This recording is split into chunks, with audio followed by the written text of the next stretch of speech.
تازه اسلامي امارات د عطاء محمد نور بیړه ورغرکه کړه. د هغه شتمني دولتي اعلان شوه. دا چې څنګه نور جزئیات را سره ویډیو کې وګورئ او چینل هم سبسکرایب کړئ. د جهان نیوز درنو لیدونکو السلام علیکم، ستړي مشئ. په ټولنیزو او سیمه ییزو رسنیو کې ځینې وګړي د دې پریکړې په اړه خوشحاله دي. وایي چې د دولتي ځمکو د وګړو حقونه بیرته اخیستل د عدالت د ټینګښت پر لور یو مهم ګام دی. دوی پر دې باور دي چې د ځمکو غصب کوونکي او د وګړو حق خوړونکي باید محکمه شي او دغه پریکړه به د ټولنیزو ځمکو په ساتلو کې مرسته وکړي. یو شمېر وګړو بیا د دغې پریکړې په اړه بېلابېلې اندېښنې څرګندې کړې دي. وایي دا مسله لا هم پراخې څېړنې غواړي تر څو د ټولو اړوند قضیو سم حل راووځي.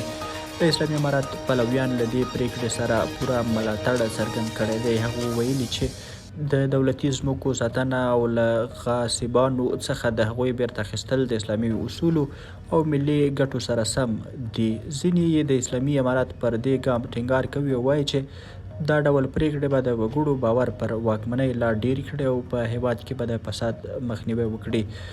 د ولسواکۍ د بلخ والي عطاء محمد نور چې د ځمکو په پراخ غصب تورن دی، د نوموړي له لوري خالد بن ولید ښارګوټي کې پلورل شوې ځمکې دولتي پیژندل شوي دي.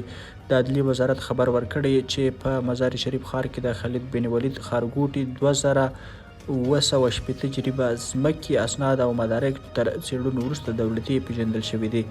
د دغه وزارت چارواکو ویلي د تصرف کوونکو تر اعتراض وروسته دغه موضوع په شمال زون کې د ځمکو غصب ځانګړې محکمې ته وسپارل شو چې د یاد ښارګوټي له ټولې ځمکې څخه یوازې 10 جریبه یې ځاني پیژندل شوې ده.